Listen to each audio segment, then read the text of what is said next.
chers amis téléspectateurs. Ceci est le premier numéro d'une chronique que j'ai bien accepté d'animer sur GKS TV.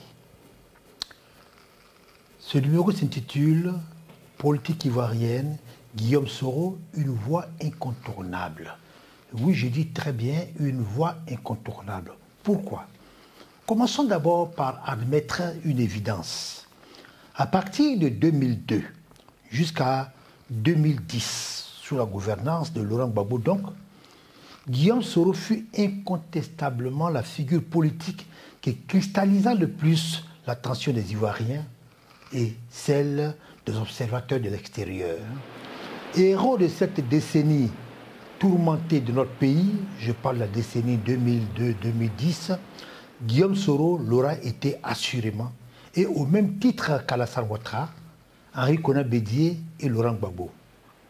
À l'instar de cela, Guillaume Soro fut en effet un animateur dans son sens étymologique, c'est-à-dire donner vie, donner une âme, un animateur de foule, au même titre qu'un produit de la foule. C'est-à-dire, il n'est pas seulement qu'un animateur de la foule, il est aussi un produit de la foule. Un évaluateur de popularité montrerait aisément qu'à la matière, Guillaume Soro a égalé ces trois personnalités s'il ne les a pas même dépassées. De même que Bédié, Ouattara, Gbagbo, Guillaume Soro est venu pour accomplir une mission précise d'intérêt collectif ou même aussi, pourquoi pas, individuel. Le premier pan de cette tâche a consisté à faire cesser les brimades et humiliations dont se plaignaient, à tort ou à raison, les gens du Nord ivoirien, ce co-religionnaire. Est-ce qu'il a réussi cette mission? Ma réponse est sans équivoque, oui. Depuis avril 2011, les enfants du Nord sont au pouvoir par son action.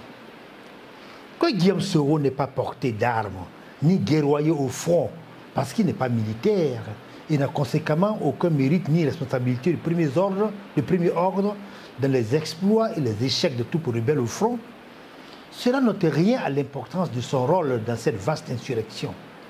Une action comme celle-là, je parle de la rébellion bien sûr, se pense, s'organise, s'administre, et son succès ne dépend pas uniquement de l'issue des armes, mais aussi de sa gestion administrative, psychomentale, communicative, son rayonnement médiatique enfin, et surtout diplomatique.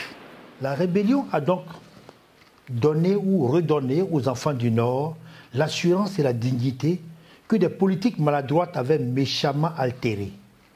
Tous ces cadres nouveaux ou anciens du Nord qui affichent aujourd'hui tant d'aisance sociale, comportementale et financière doivent leur satisfaction et actuel en bon point au courage d'un jeune homme, Soro Kigbafouré Guillaume, qui aura sacrifié sa jeunesse pour un idéal.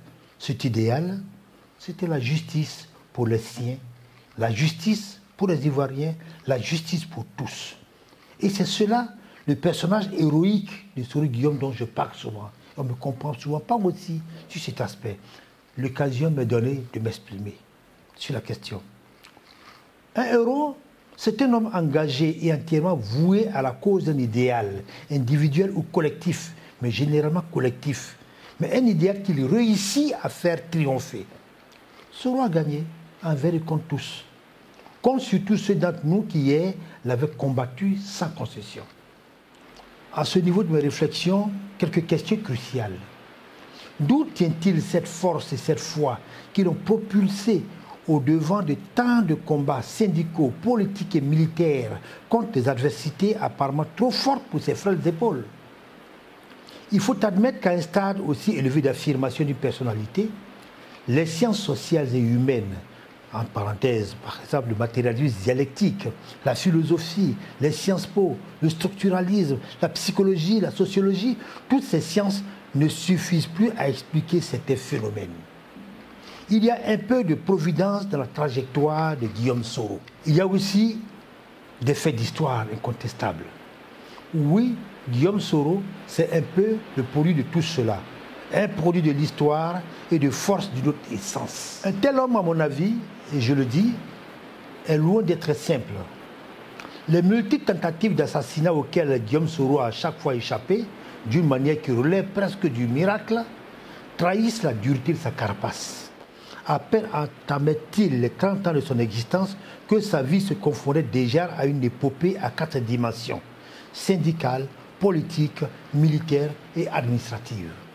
Avouons-le, jamais dans l'histoire politique et administrative de notre pays, nous n'avions enregistré une telle performance que les analystes, surtout celles de ses profondeurs, auraient tort de négliger dans leur lecture de ce véritable phénomène social qu'est Guillaume Soro. On peut se poser aussi une autre question. Pourquoi est-ce précisément lui, et non quelqu'un d'autre, qui a gravi ces échelons dont je viens de parler? L'histoire ne choisit pas par hasard et de manière innocente les mains et consciences qui l'agitent. Elle n'ouvre ses portes qu'à une race particulière d'hommes, ceux-là qui ont perçu la piste qui y mène et qui ont su courtiser ses faveurs. En retour, l'histoire leur donne toujours reconnaissance publique et immortalité pour une éternité symbolique. L'inscription de leur nom dans les consciences collectives, groupes d'âge ou d'amis, communautés, cercles professionnels, nations ou dans le grand livre du monde, par exemple les encyclopédies. Et tel s'offre à moi le personnage historique dont participe Guillaume Soro.